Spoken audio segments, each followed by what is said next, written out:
Good morning friends, welcome. Soma's ব্লগে daily blog নিয়ে এসেছি। এটা কালকে সন্ধ্যাবেলায় করেছিলাম চাউমিন। সেই চাউমিন তোমাদের সাথে শেয়ার করছি। যা যা হবে সব শেয়ার করব। ব্লগগুলো দেখতে থাকবে, খুব সুন্দরভাবে ব্লগগুলো আমার দেখানো হচ্ছে। এটা হচ্ছে আমার গাছে বেগুন গাছ, সেই বেগুন ফলেছে, তোমাদের দেখাচ্ছি। এটা কালকেই আমি দেখলাম যে বেশ ভালোই, বেশ বেগুনটা বড় হয়েছে, তোমাদের সাথে শেয়ার করলাম। লঙ্কাও দেখলাম যে অনেক বেশ ভরে গেছে। দেখো কতটুকু গাছ কাটিং করেছিলাম, সেই কাটিং গাছটায় কত সুন্দরভাবে পাতা হয়ে, ফুল হয়ে, ফলও হয়ে গেছে। অনেক লঙ্কা হয়েছে কিন্তু এই গাছটার মধ্যে। তোমাদের দেখো, তোমরা একটু ভালো করে, তাহলেই বুঝতে পারবে কত লঙ্কা হয়ে আছে। আরও ফুল আছে, প্রচুর লঙ্কা হবে। আমার তো খুব ভালো লাগে, তাই তোমাদের সাথে এগুলো শেয়ার করি। তোমাদের কেমন লাগে কমেন্ট করো। নিশ্চয়ই সবারই ভালো লাগবে। গাছগাছালি এমন একটা জিনিস, সবাই প্রেমে পড়ে যায়। দেখেছো কত ফুল হয়েছে, ফলও হয়ে আছে ছোটো ছোটো। অনেক লঙ্কা, এটা বেশ, এই লঙ্কাটা বেশ বড় হয়ে আছে। আর অনেক ছোটো ছোটো ফুল হয়ে আছে, অনেক ছোটো লঙ্কাও হয়ে গেছে। দেখো শেষ অবধি দেখতে থাকবে, অনেক ভালো ভালো আছে শেষ অবধি এই ব্লগটার মধ্যে। পুরোটাই দেখবে, তাহলেই সব দেখতে পাবে।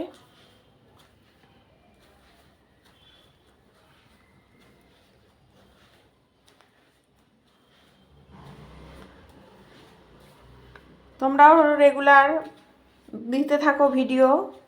এটা হচ্ছে মুসুরির ডাল করেছি, পেঁয়াজ ফোড়ন দিয়ে, ধনেপাতা দিয়ে। খুব সুন্দর হয়েছিল এই মুসুরির ডালটা। তোমরাও রেগুলার ভিডিও দিতে থাকো, ভিউয়ার্স হোক না হোক দিতে থাকো, ঠিক একদিন সাকসেস হবে। এটা হচ্ছে ঝিঙে আলু পোস্ত করছি আজকে। একটু নুন দিয়ে দিলাম ঝিঙে আলুর মধ্যে, যাতে তাড়াতাড়ি করে এটা মজে যায়। দেখো কতটা তাড়াতাড়ি মজে গেল। তারপরে হচ্ছে আর একটু নাড়াচাড়া করে আমি দেব।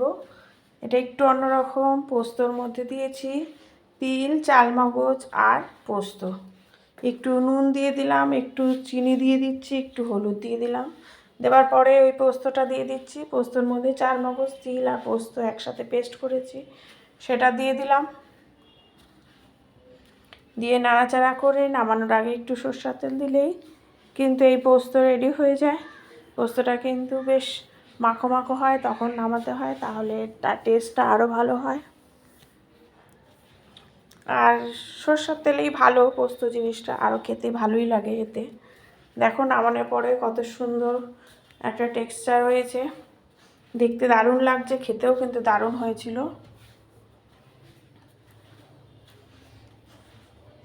ঝিঙে আলু পোস্ত রেডি হয়ে গেল। এরপরে কিন্তু আমি একটা রেসিপি দেব, সেটা হচ্ছে চিকেনের রেসিপি। তোমরা দেখতে থাকো।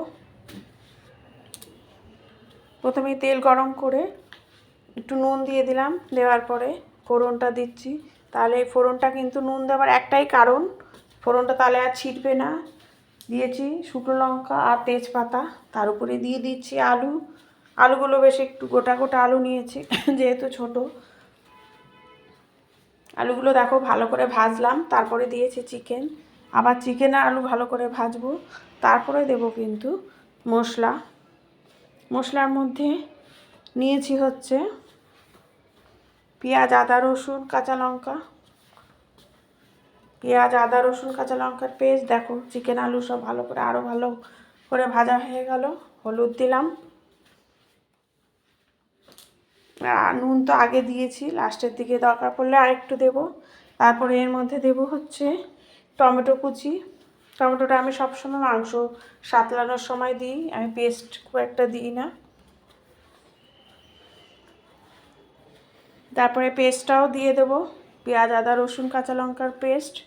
এই ভাজতে ভাজতে কিন্তু চিকেনের আলুটা কিন্তু প্রায় ভাজাই হয়ে গেছে। যেটা বলছিলাম, তোমরাও রেগুলার ভিডিও দিতে থাকো, শর্ট হোক বড় হোক সবই দিতে থাকো। দিতে দিতে একদিন না একদিন ঠিক এগিয়ে যাব।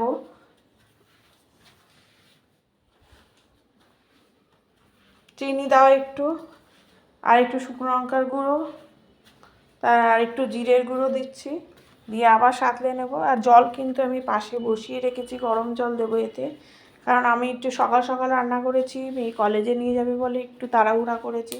সেই জন্য গরম জল যদি দিয়ে দাও, এই যে এইভাবে যদি ভেজে ভুজে রান্না করো না, তাহলে কিন্তু জিনিসটা খুব খেতেও ভালো হয়, খুব তাড়াতাড়িও হয়। হ্যাঁ, আর হচ্ছে একটু গরম মশলা দিয়ে দিচ্ছি।